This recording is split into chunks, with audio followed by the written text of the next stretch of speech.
Thank you, Larry. So the picks are in. We welcome you to this Draft Champions contest. I'm Brandon Gaudin along with Charles Davis, ready to call the action. And let's get to it. Down to the field. It's time for kickoff.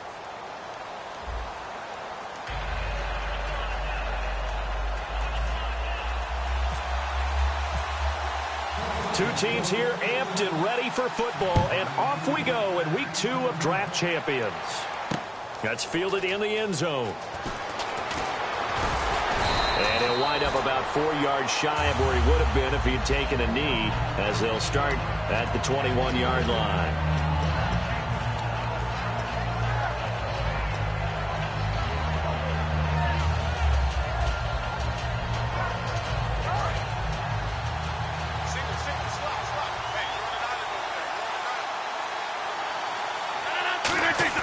On 1st and 10, here's Rodgers. And the reception made over the middle. This is Bolden. And he'll get this up to the yards on the game's opening play. An ex-teammate used to tell me all the time, I hate experienced quarterbacks because no matter what, you really can't hide what you're doing. And I think that right there, he knew right away where the blitz was coming from, where his primary guy was going to be, and he ended up going to a secondary target for a nice game. I was just going to ask you, that wasn't the primary target. He's so good at that, isn't he? I think he knew right away. And no escaping this time as he'll go down. They got him for a sack. It'll be a loss of 10. And it'll bring up second. And plays like that really hurt play calling. They had a really nice gain on the previous play, but gave about half the yardage back on the sack. Excellent pressure up front. Nowhere to go with the football. Down he goes.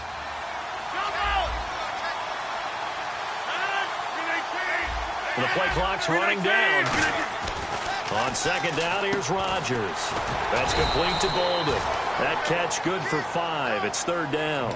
And when you're playing a quarterback with some experience and some moxie, you enter the danger zone when you decide to blitz him, because if he's able to diagnose as he did on that play, he can hurt you downfield. He reads defenses so well, doesn't he? He really does, and the best part about that play for him, I don't think that was his primary target. I don't think so either. I think he had the read, figured out where the blitz was coming from, and went to a secondary target for a really nice gain. And now maybe they want some extra time to talk about this 3rd and long play, as we'll get a timeout. And that's their second charge timeout here in this first quarter. They're down to 1 remaining. And the coach has decided to challenge this play. He has tossed down the red flag. On 3rd and long, it's Rodgers. Complete here to the right to Bolden. They pick up 10, but it'll still lead to a 4th down. All right, I'm doing my rudimentary math here. That's his 3rd catch here in the first quarter. I don't know if it's just game plan or he's just finding his way open. And maybe a little of both.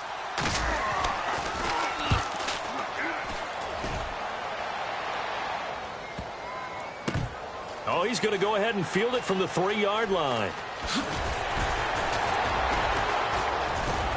He won't go down.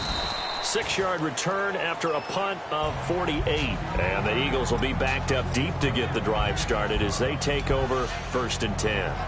And not great starting field position here for the offense.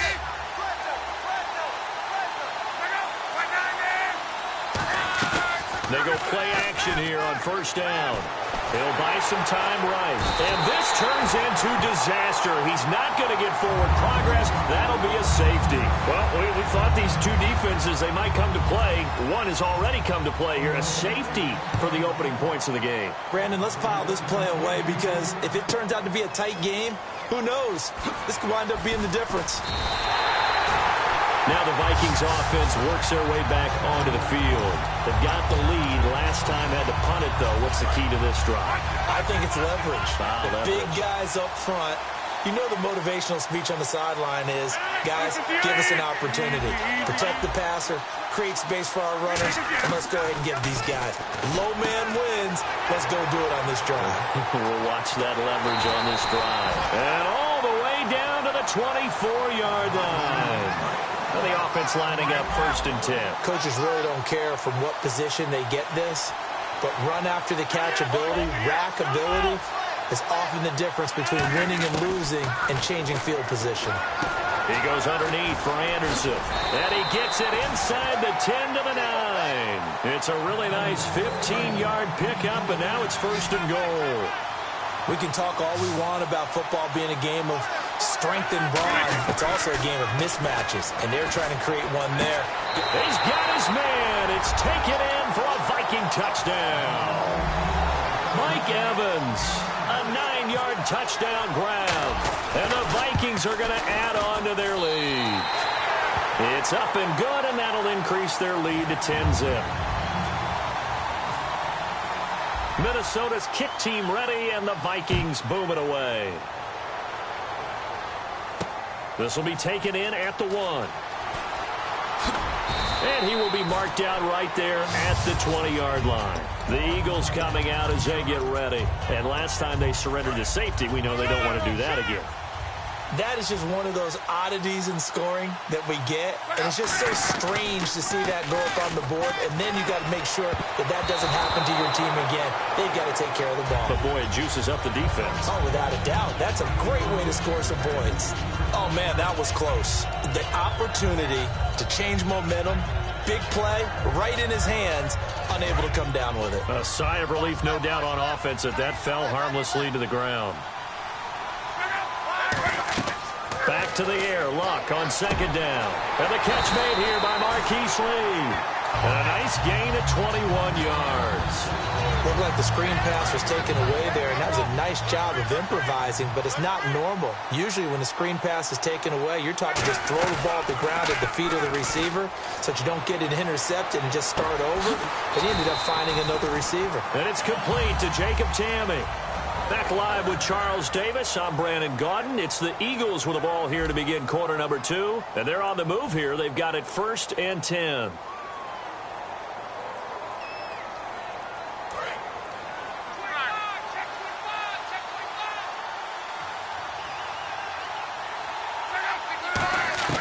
On 1st and 10, Luck. And Tamme with it over the middle.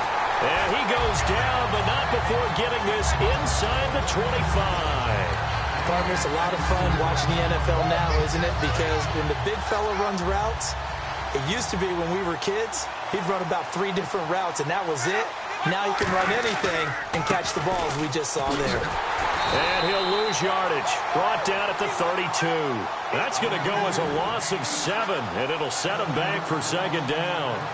Well, so much for all the time that you spend in practice, because for offensive linemen and running backs to get in sync, that requires a ton of practice time, a ton of watching tape together, a ton of really getting to where you're thinking with one mind on every single play that's called, every single run, because you want to know how your guy's going to block it. They want to know how he's going to run it, what kind of cuts he's going to make, and it's really anticipatory. And when you're really locked in together, you know what he's going to do before he actually does it. On this play, that didn't happen at all, and that turned into a big loss. And his throw is incomplete. He was looking for Julian Edelman that time. And now it's 2nd down. All defenders get tired of hearing about their lack of hands and why they're playing defense instead of offense. But in this situation, it was the hands that made the play. Batting the ball away on an attempted touchdown pass. Excellent job. Way to knock it down. The tight end, Jermaine Gresham, the intended receiver. And that takes us from 2nd to 3rd down. I know in every game we do, we talk about momentum. That was a momentum play lost. And now there could be a letdown because they didn't get the interception. Yeah, you could almost hear the collective gasp on the sideline as he could not come up with that football. And almost intercepted. Would have been a huge pick in the end zone, but as it stands, that brings up 4th.